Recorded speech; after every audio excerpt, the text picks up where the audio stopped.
Ready? Let's go! Ready for action? Whoa! Great! We learned the Argentinian way, or the Gaucho way. We've got them all behind us. It's steep here. You got this, come on.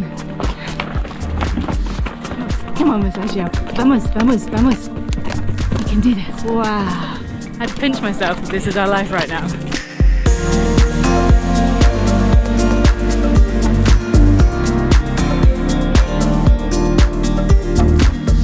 We're Craig and Kirsty, a full-time travel couple sharing our adventures here on YouTube. We upload new travel content every week from different parts of the world. Right now we're making our way through the entire country of Argentina and exploring everything it has to offer. If you enjoy seeing new places and real experiences, please subscribe and welcome to the adventures of Tied Knot Travellers.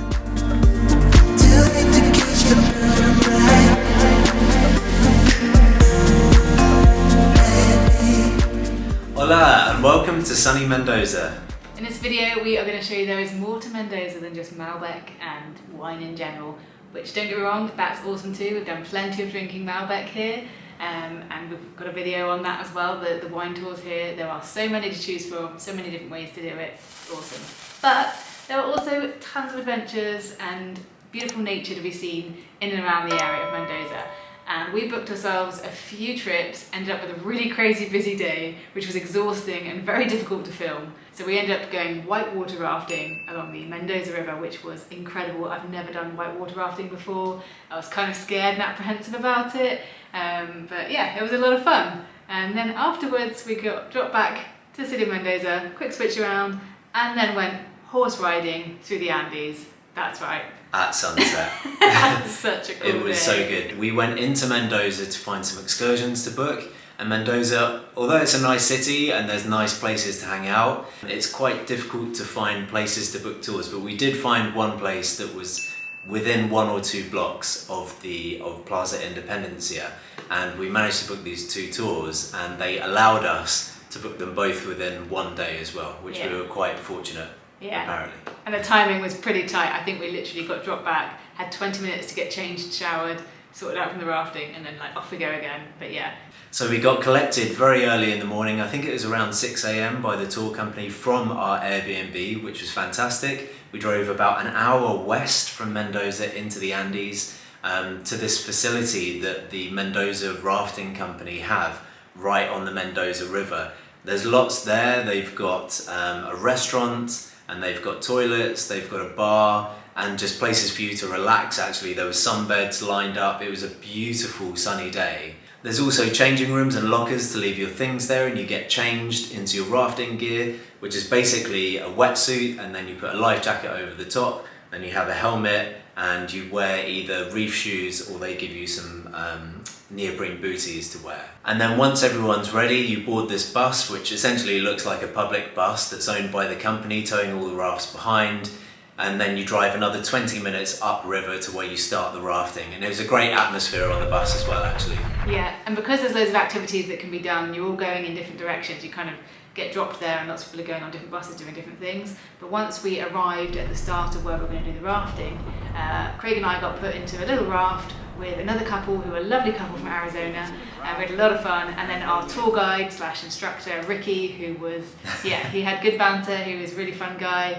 He enjoyed winding up all the tourists and just made the day a really fun day, and just stitched us all up individually at different times, which is, all part of it. Hola Rick, hola! Hi buddy, you ready? Let's go! Ready for action? And we're basically in that smaller group because we were the English speaking group, and there were lots of other groups which were non-English speaking, Spanish. So. Yeah, there's some benefits to being the minority English speakers on these tours in South America, because there's been a few times where we end up getting sectioned off into the little English speaking group and we're like, okay, that's alright. Literally within about 2 minutes of being in the water, bearing in mind I think it was all of our first time water rafting. Have you done before? So most of us. I've been kayaking. I think I've been rafting before. But yeah, I've been kayaking plenty of times, but whitewater rafting, I was like, well, what is this? This thing's made of like air and rubber. It's going to just pop and there's all these crazy rocks. So what does Ricky do straight away? Takes us straight out into this little area and makes us like surf the water. Surf the backwash. And it was literally like flying up over and we're like, ah! It was crazy. Are you glad you're not at the front? So yeah, that was a bit of a baptism of fire to whitewater rafting, but you know, survived it. So yeah, the river itself is not too extreme. There's probably about, I don't know, 5 or 6 sections of white water and rapids that you go down. But when I say that, it's not anything like a huge drop or anything. There's just little drops here and there. And Ricky put us into, like Kirsty said, the backwash, where the heaviest people went to the front and we really put all the weight to the front of the raft.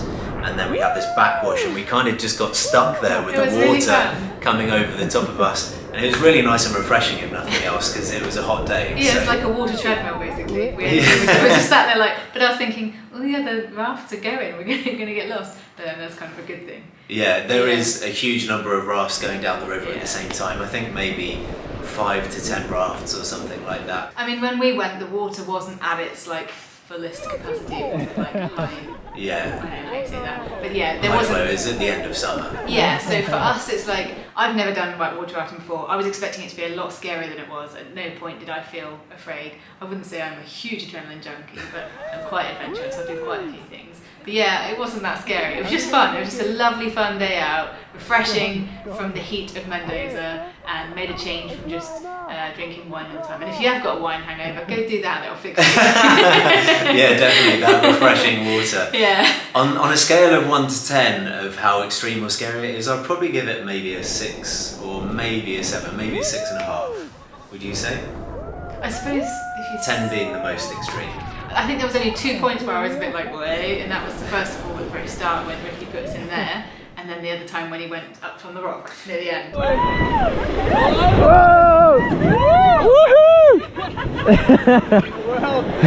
It wasn't joking. Yeah. Other than that, the rest of the time I was just like, la la la, this is just enjoyable. Like, but I imagine it could be very different if you're in, if the flow is different. So you know, I'm really aware that you might visit at a different time of year to us. So I don't want to. Yeah. I don't want to be like, 5, 6, or 7, and you get there and you're like, it's a 10. Yeah, no, that's these very guys true are nuts.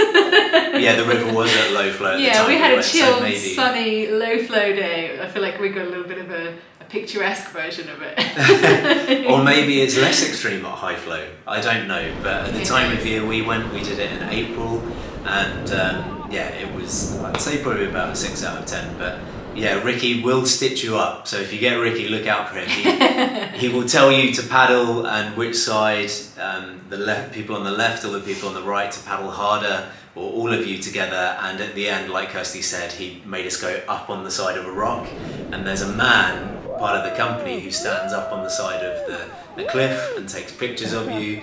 So there's this picture of us going up on the side of this rock, and I think you can only see me and whoever else is at the front. You can't see anyone at the back, and Ricky was sat like at the top of the back, so you can just see him like celebrating like a nutter at the back. But yeah, it's quite funny. That he is.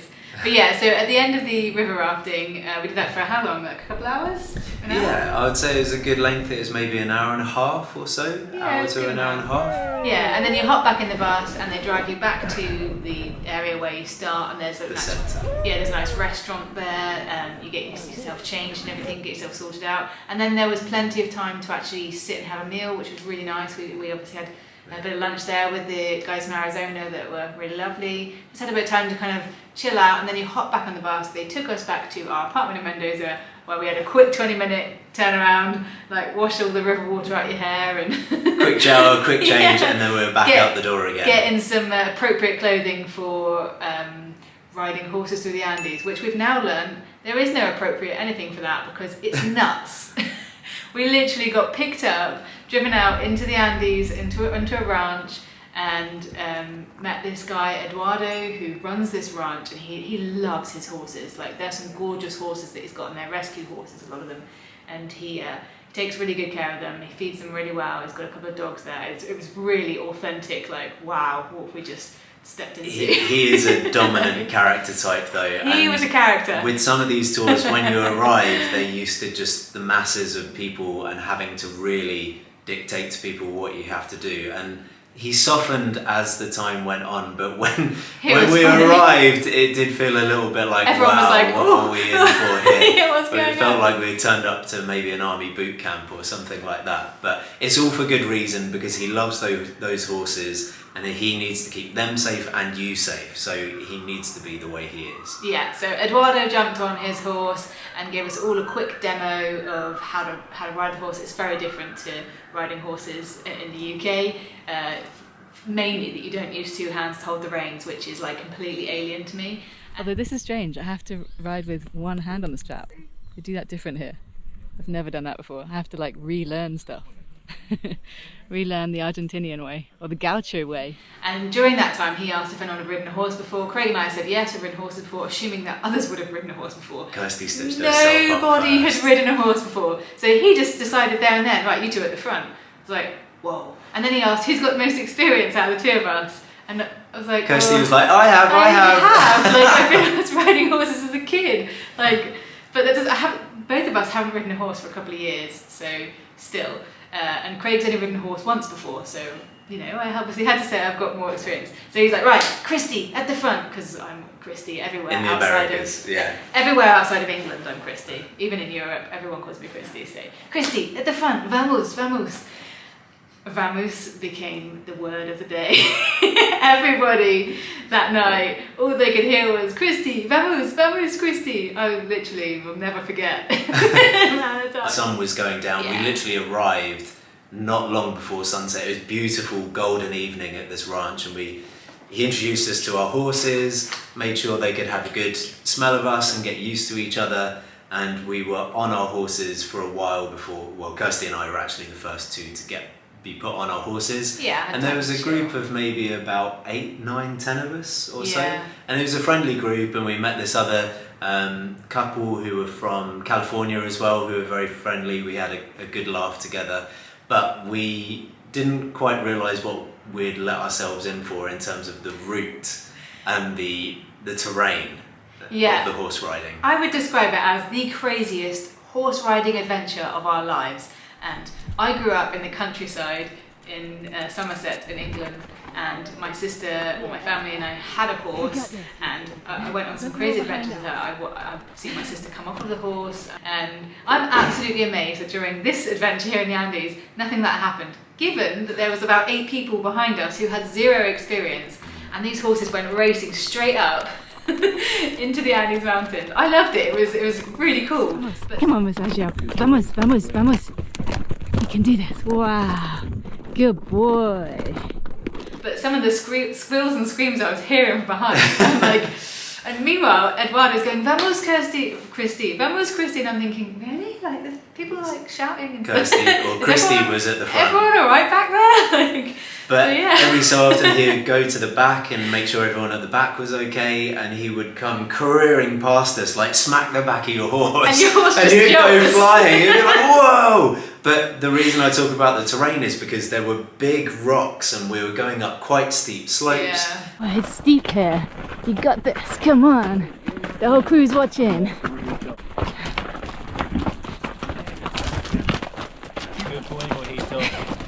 And there were like thorny bushes either side. Kirsty, I think, had some leggings on her trousers, but I had shorts on and my legs were cut so badly. Really bad. Like I don't know if my horse was maybe taking shortcuts, no pun It's intended weird because there, yeah, I was in front of you. but going round the corner too tightly and then scratching up my legs. But it was seriously, it was hard on the horses, and it was hard staying on the horse because, like I said, this rocky arid terrain, and it was very steep with these thorn bushes. But once we got to the top, the scenery and the sunset was stunning. Yeah, that bit was the enjoyable, relaxing part. But the only thing was that terrain was really hectic going up. I really enjoyed it. Craig gave me the camera because, again, I've got more experience with horses. It was still very difficult to film. Like, you're kind of holding the rein in one hand, you've got to hold the horse's saddle in the other, and I'm trying to hold the GoPro and trying to get a few shots, which, you know... It was with the managed to GoPro, get a so we've few. got a lot of portrait shots of the Yeah, horse riding. yeah. So managed to get a few shots, but of course, as soon as I'd get into a rhythm of filming and chatting, along would come Eduardo, whip my horse, and off I'd go. It's like, you're like, whoa! Trying to get some footage here, Eduardo. Yeah, I got switched horses partway through as well, so I just got used to the name of one horse, and I got another horse. It was, yeah, it was all happening. So once we went up this terrain and we got to the viewpoint, we watched the sun go down over the Andes, and you had a view in the valley of Mendoza as well.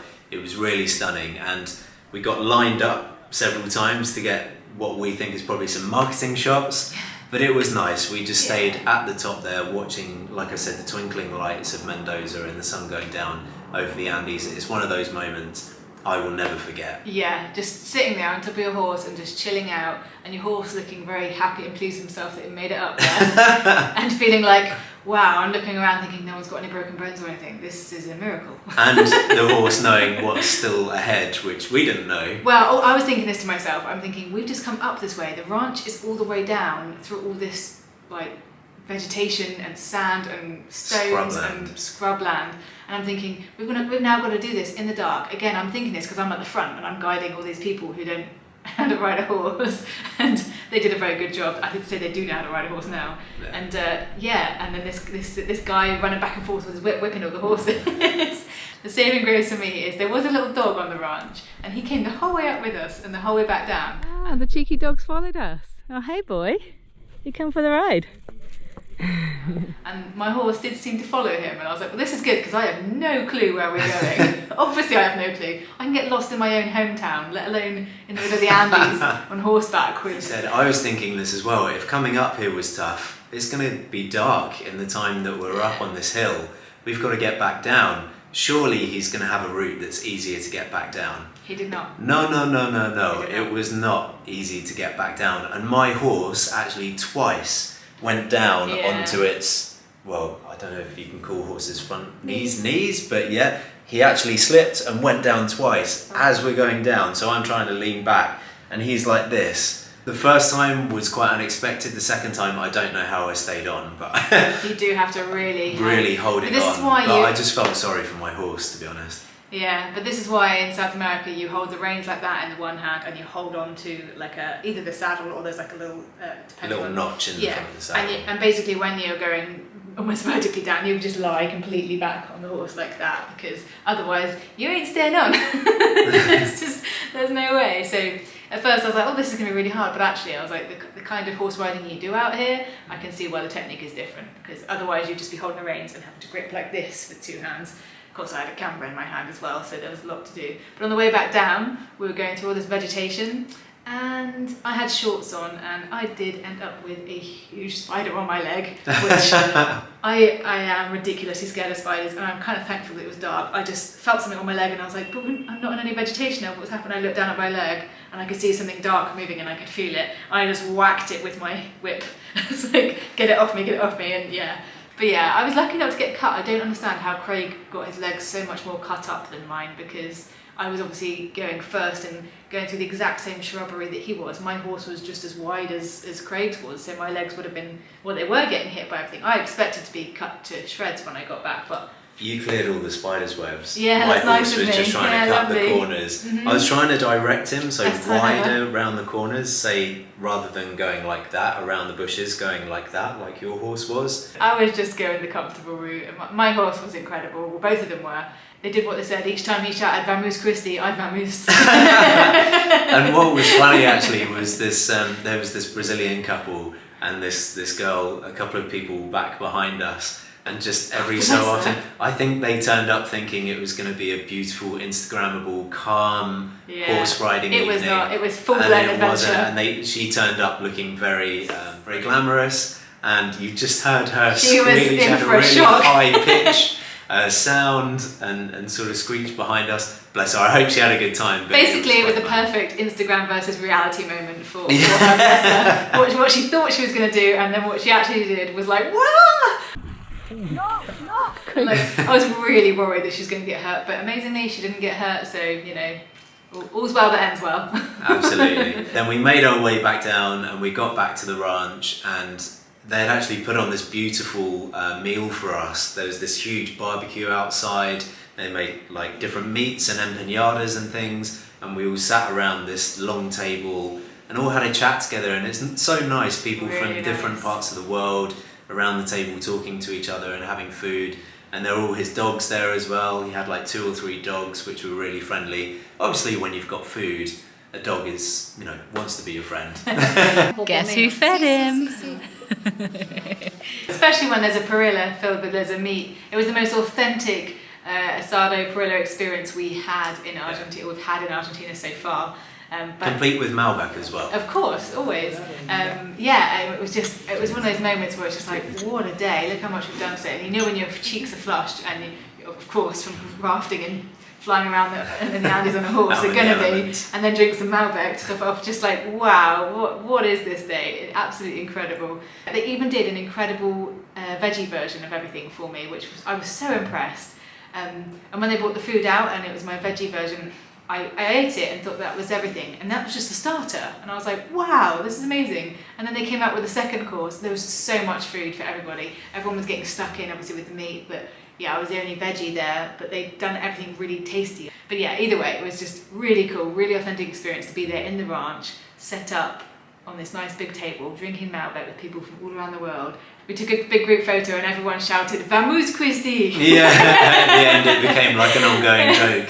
So yeah, I'm now known as Christy, of course, in that little ranch in the Andes. We would highly recommend doing both of awesome. those tours. They were really, really good. And then once we were finished with the meal, we boarded the van and then we were dropped back to our accommodations in Mendoza. But yeah, what a day. Yeah. It was fantastic. Passed out, full of adventure, happiness, and Malbec. What more can you ask for? But yeah, you know what to do. Please don't forget to give the video a big thumbs up. And subscribe so you can see more adventures here in Mendoza and the rest of Argentina coming up really soon. And the rest of South America. And please don't forget to check out the Patreon link below. It really helps us. Yeah, and thank you to our existing patrons. Really, really mean the world to us. Thank you. And we will see you very soon for some more adventures here in Argentina. Thanks for watching. Ciao. Bye. Join us next time as we hire ourselves another set of wheels and head out into the Andes to explore what this region has to offer, including the famous Inca Bridge and South America's highest mountain, Aconcagua. For daily updates on our travels, head over to our Instagram at Tide Not Travellers, or for exclusive behind-the-scenes content, we'd love you to join us on Patreon. Thanks for watching, and we'll see you next time.